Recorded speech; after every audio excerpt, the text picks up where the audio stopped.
Hello, my friends. This is Rabbi Aharon Dobinsky coming to you today live from the holy city of Jerusalem, Israel. And I was thinking about taking a day off today, but I just couldn't. I mean, the Ten Commandments. I mean, how could you not talk about them? Well, let's start by talking about this. Nowhere does it call them commandments. They're referred to as a debrayot, 10 things, 10 words, 10 utterances. Are we commanded to do them? Are we told we should do them? Yes, we're told this is the way we need to maintain our lives. If you look at them, you'll understand there's a guide in there for how do you live in a society where people don't eat each other for dinner. There's commandments about coveting your neighbor, coveting his wife. There's commandments about stealing and killing and all the things that we cannot do if we want to have a society and a semblance of some type of a life where we don't destroy each other. They're important. They're necessary. It says we made an agreement. We have a covenant. We have a brit. I'm going to read to you. And in English, Moses called Israel and said to them, "Hear, Israel, the statutes and the ordinances that I speak in your ears today. Learn them, be careful to perform them. Hashem, our God, sealed a covenant with us at Horeb. Not with our forefathers did Hashem seal his covenant, but with us, we who are here today, all of us alive." This is the basis of it. You see, according to the Gemara, all of us were there. We were all there at the giving of the 10 utterances. We were all standing there. I actually had a guy I knew in Miami years ago, and when I first met him, I said, "You look really familiar to me." And he says, "Really? And it's funny. I should." I said, "Really? Where do I know you from?" He says, "You don't remember?" I said, "No. Can you give me a hint?" He said, "Think about it. Where would you know me from?" And I thought about it. He did this for 5-6 months. He went on with it. I thought, he's playing a game with me. This is ridiculous. I don't know this guy. I don't know why I didn't know him. He just looks very familiar to me. So finally one day I said, "Okay, let's bring this to an end. Tell me, please, where do I know you from?" He said, "You sure you don't know? You don't remember?" I said, "I'm sure I don't know. I don't remember. Where?" He says, "I was standing right next to you on your left side when we got to 10 Debrayot at Mount Sinai." I looked at him and I said, "Sure you were. Sure you." He says, "Seriously, that's where I was." You see, it says that all of us were there. All the souls of Israel were there. All the souls under the Kisei Kavod were there. We were all there. Why? So we can't say, "Well, Hashem made a deal with our great-great-great-great-great-great-great-great-great-great-grandparents, but it doesn't apply to us. I wasn't there. I didn't make a deal. I didn't say, I'll do all this stuff. I didn't say I will do and then I will hear. I didn't say any of this stuff. My great-great-great-great-great-grandparents said this. It's between him and them." This is why in Vayeschanan, which is this week's Torah portion, it's so important that Moshe points out to us, we were there. No, I didn't look like this. I probably didn't have the white beard. Who knows how I was there, in what form, whether you could see me, whether you couldn't see me, whether it was simply a soul in the air. It doesn't matter. We've been told this by Moshe Rabbeinu, Moshe our teacher. By the way, you should look at that name, Moshe Rabbeinu. I mean, we don't even think of him. We don't call him Moses our prophet, although he was a prophet. We don't say Moses our miracle giver, although he was. We don't say anything. We call him Rabbeinu, our teacher. And that's how he looked at himself. And that's how he brought himself out to be with us as our teacher. So we think of Moshe Rabbeinu as a teacher who gave us these first 10 utterances, and the additional 603 that go with them from the oral law that was for years not written down until the time of the Mishnah. So nothing was written down. It was supposed to be passed on verbally from father to son to father to son to father to son to father to son. And then it got to the point where they were afraid that it might not be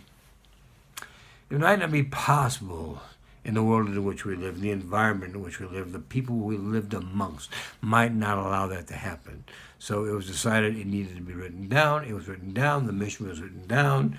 And then Gemara. Later on, Gemara came with all the commentaries of all the tzaddikim who talked about the Mishnah. And they made more determinations on things that might not have been quite as clear to us. But the amazing thing is everything, the Mishnah, the Gemara, everything in Torah comes from these 10 utterances. How important are they? Well, again, they keep us from being an uncivilized society. I love it when people say, I'm not religious, but I'm a very moral person. Well, where do you think morality comes from? You think morality is man-made?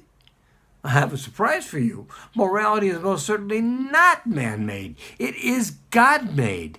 It was made by God. So what do you think I think about the people who think that they can change the morality? They can change the way people think about their lives. God made Adam and Eve. It says so. Right at the very beginning of Bereshit. God made Adam, he made Eve. He made a male and female, he made them both. It doesn't say anything about the other 123 different genders.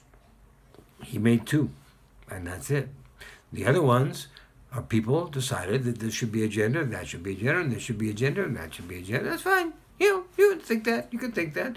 You want to think that a grizzly bear is a giraffe. I don't have a problem with that.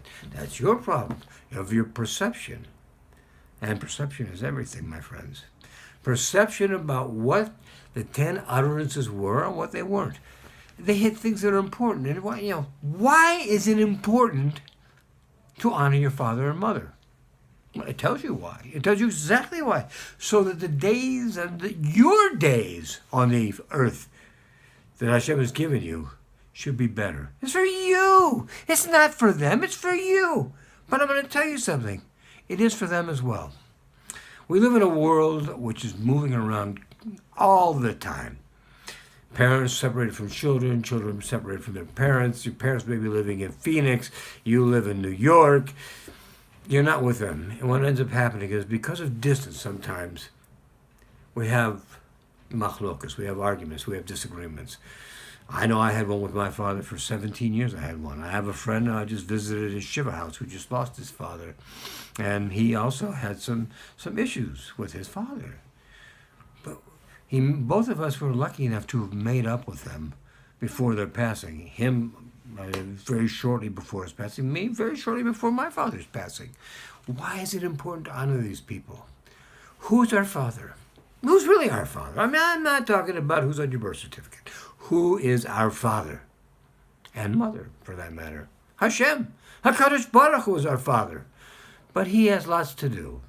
And 7.5 billion children are a lot to take care of. So what does he do? He can't be everywhere. So he gave us a mother and a father on this plane. And they raise us. And they take care of us. And they feed us when we're too young to do anything about it. And they guide us as to what we should do. And that's why we need to respect them. They're doing a job that was given to them by who? Right. By Hashem. He gave them this job. He said, I entrust these souls, these precious, tender souls to you. Help them to grow properly. Help them to know things that I know. Help them to understand that on the 10 utterances, they were there too. Just like you were there, and like your parents were there, and like your parents' parents were there. We were all there, gathered in one spot. All of the souls of Israel were there for the 10 commandments. The 10 utterances. Whatever you want to call them. Call them what you like. The important thing isn't necessarily what you call them. It's what do you do with them? Do you incorporate them into your daily life? Because then you need to. It says something about idols, that we should not make any graven images. We should not have any other gods before Hashem. And people say, well, that's ridiculous. Nobody in their right mind bows to idols anymore. First of all, not true. You go to the Far East, you'll find that's not true at all. And second of all, there are other kinds of idols. Other kinds of idols. What kind of idols? Money, gold, silver, cash, cars, boats, houses. The list goes on. We work our lives. bowing to these idols, scraping to put them all together. That's not what we're here for. We're here to improve ourselves, to make us the best us we can be, and get close to Hashem so that we can live a life of joy, love, and fulfillment that brings us closer to our real Father, HaKadosh Baruch Hu. Now everybody go, have a great Shabbos, have a great week ahead. I'll see you next week. God bless you all. You are wonderful. And know how wonderful you are. Why? Because Hashem made you, and to quote an old adage, He doesn't make junk. Enjoy. Be well. God bless.